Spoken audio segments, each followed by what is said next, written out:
Hello friends, welcome to DKN channel. இன்னைக்கு night டின்னருக்கு வந்து தோசையும் கதம்பு சட்னியும் தான். கதம்பு சட்னி வந்து ரொம்ப சிம்பிள் தான் ஃப்ரெண்ட்ஸ். அதாவது ஒரு வெங்காயம், பெரிய சைஸ் வெங்காயம், ஒரு தக்காளி, பெரிய சைஸ் தக்காளி, ஒரு இஞ்சி துண்டு, பூண்டு 3, கொத்தமல்லி கொஞ்சம், புதினா கொஞ்சம், கறிவேப்பிலை, 2 காஞ்ச மிளகாய்.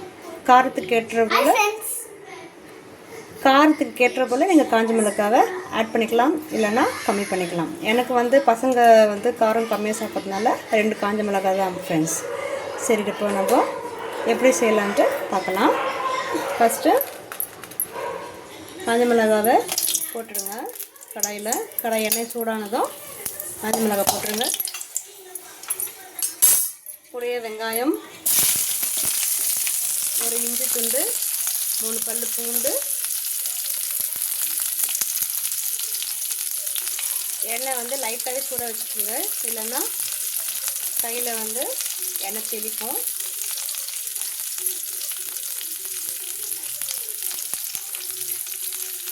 நல்லா வதக்கிட்டு நல்ல ஒரு வாசனை வரும் ஃப்ரெண்ட்ஸ். இது போல் நீங்கள் செஞ்சு பாருங்கள், அடிக்கடி செய்வீங்க. உளுந்து பருப்புலாம் ஆட் பண்ணணும் அப்படின்னு இல்லை, வேணும்னா நீங்கள் கொஞ்சம் உளுந்து ஃபஸ்ட்டே கொஞ்சம் எண்ணெய் காயும் போது உளுந்து சேர்த்துட்டு நீங்கள் ஃப்ரை பண்ணிக்கலாம். நான் இன்றைக்கி உளுந்து சேர்க்காம வெறும் வெங்காயம், காஞ்ச மிளகாய், இஞ்சி, பூண்டு நல்லா வதங்கிட்டு, நல்லா வதங்கின பிறகு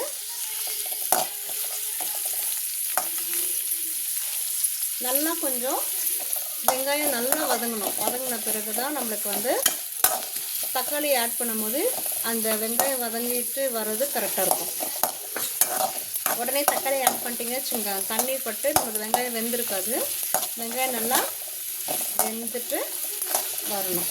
அதாவது ஒரு கண்ணாடி பத அளவுக்கு வேகணும்.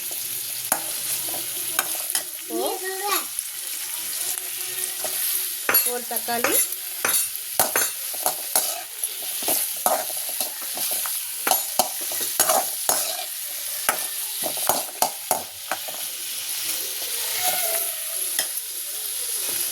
இந்த கதம்பு சட்னியில் வந்து நம்மளுக்கு புதினா தான் ஒரு ஹைலைட்டு.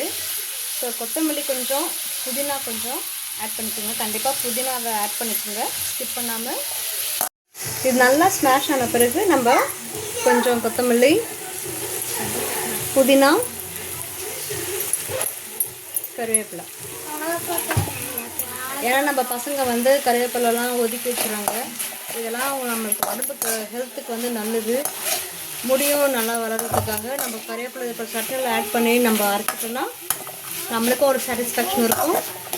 பசங்களும் சாப்பிட்ட போல் இருக்கும் ஃப்ரெண்ட்ஸ்.